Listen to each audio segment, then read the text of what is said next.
आता कलिंगड देऊ काय खायला गोड आहे.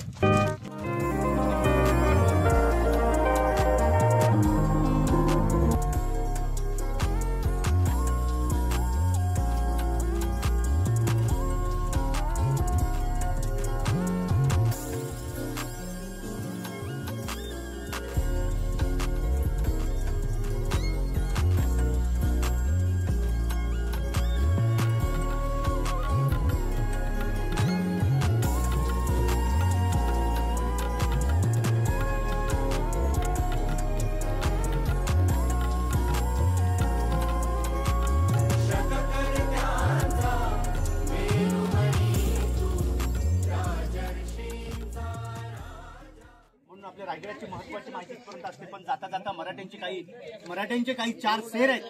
ते 4 शेर असे म्हटले जातात की घासल्या विना धार नाही तलवारीच्या पातीला, घासल्या विना धार नाही तलवारीच्या पातीला, शिवचरित्राशिवाय अर्थ नाही या महाराष्ट्राच्या काळ्या मातीला. अंधार फार झाला आता दिवा पाहिजे, अंधार फार झाला आता दिवा पाहिजे, या देशाला नव्हे अख्ख्या जगाला जिजाऊंचा शोभा पाहिजे. म्हणून तर म्हटलं जातं की राष्ट्रमाता जिजाऊ, राजमाता जिजाऊ तुम्ही जन्माला जर आल्या नसत्यात तर दिसली नसली अंगणामध्ये तुळस. छत्रपती शिवराय तुम्ही जन्माला आले नसते ना आज राहिले नसते मंदिरांची उंच उंच कळस. म्हणून भूषण काय म्हणतायत, काशी हूं की कला जाती मथुरा में मस्जिद बसती, अगर न शिवराय पैदा होते तो सबकी सुन्नत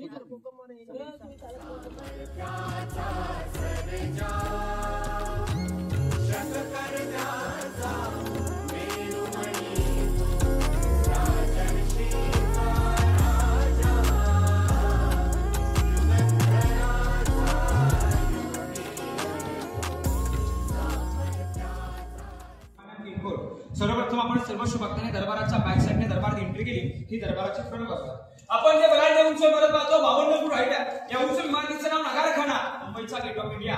या गेटच्या अपूर्वी पाहून मुंबईमध्ये ब्रिटिशांनी मारला गेला. शिवाय कायदे संध्याकाळी 5:30 वाजता सर एकदा या नगारखान्यावर नगारखान्याने झोपडी वाजले की गडाचे दरवाजे बंद होते आणि दुसऱ्या दिवशी सकाळी पहाटे 5:30 वाजता वाजले की गडाचे दरवाजे उघडायचे.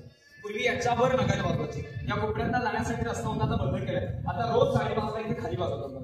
समोर आपण मूर्ती पाहतो अतिर मूर्ती पंचधातू मेटलची 600 किलोची आहे. 6 जून 2009 ला बसवले कोल्हापूरचे श्री छत्रपती संभाजीराजे भोसले शिवरायांचे 13वे वारसदार यांच्यासाठी ते अतिर मूर्ती बसवले.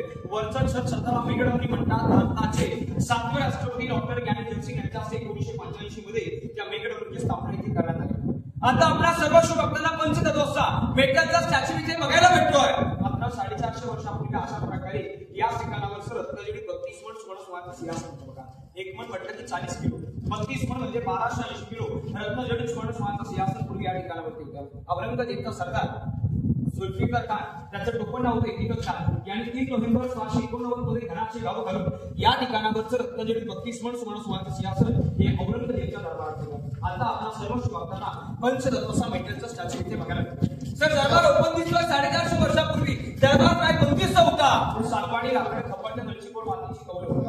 आपल्या महाराजांचा राज्याभिषेक रायगडावर पूर्वी या दरबारात इथे साजरा झाला. सर आपण राज्याभिषेकाचे स्वातंत्र्य पोस्टर एक फ्रेम पाहिजे असेल. आपल्या प्रत्येकाच्या घरामध्ये ऑफिसमध्ये शाळेपर्यंत पोस्टर लावला जातो आणि त्या पोस्टर मध्ये बघा एक इंग्रजांचा वकील आहे व्हाईट लांब केसांचा माणूस आपल्या डोक्यात असणारा व्हाईट फेटा काढून राजाला जो झुकून त्रिवार मानाचा मुद्रा करतो तो रायगडावर या दरबारात या ठिकाणावर पाहिलेलं मंदिर महाराष्ट्राचे सुफलित संचित सह्याद्रीचे राजे झाले, राजे छत्रपती झाले.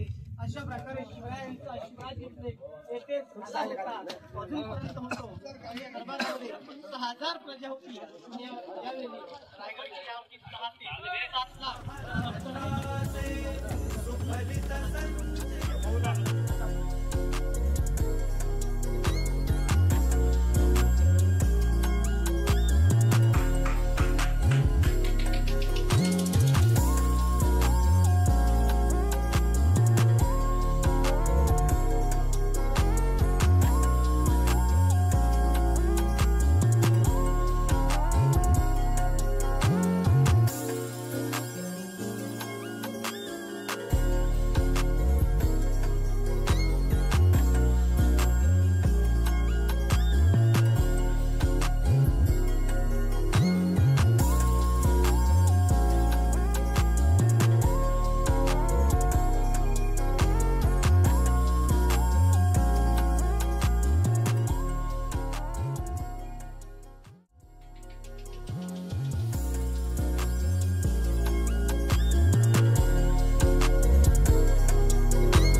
रामदुर्जराज हे रामदुर्जराज चित्तांग्र झुंड पर भूषण वितृंड पर तेज तमी लंस पर काणोजी मेकंस पर शेर शिवराज हे शेर शिवराज.